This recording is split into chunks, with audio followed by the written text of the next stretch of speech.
నమస్కారం JP news కు స్వాగతం. సూలూరుపేట పట్టణ పరిధిలోని నూతనంగా నిర్మించిన సామాజిక ఆరోగ్య కేంద్రాన్ని వర్షానికి లీకేజీలతో నిర్మాణ పనులలో డొల్లతనం బయటపడింది. పట్టణం పారిశ్రామికంగా అభివృద్ధి చెందుతున్న దశలో పేదవారికి కూడా కార్పొరేట్ వైద్యం సదుపాయాలు ఇవ్వాలి అన్న సంకల్పంతో గత ప్రభుత్వాలు ప్రభుత్వ ఆసుపత్రిని 30 పడకల ఆసుపత్రిగా మారుస్తూ నూతన ప్రభుత్వ భవనాన్ని నిర్మించింది.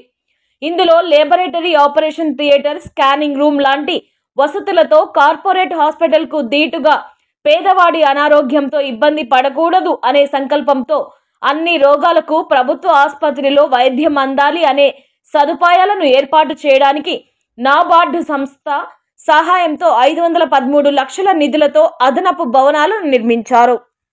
ఆసుపత్రిని ప్రజలకు అందుబాటులో తేవాలని నిర్ణయించి ఫిబ్రవరి నెల 2024న ఆనాటి ఎమ్మెల్యే ప్రారంభించారు.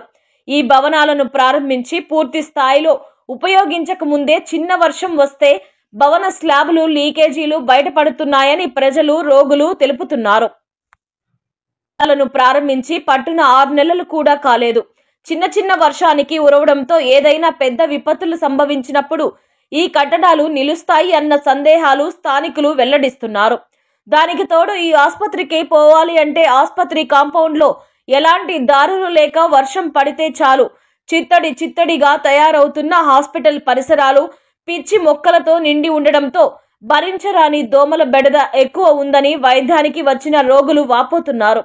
ఒక రోగానికై ఇక్కడికి వస్తే ఇంకొక రోగం వస్తుందేమో అన్న భయం కలుగుతుందని ఆసుపత్రికి వచ్చే ప్రజలు వాపోతున్నారు.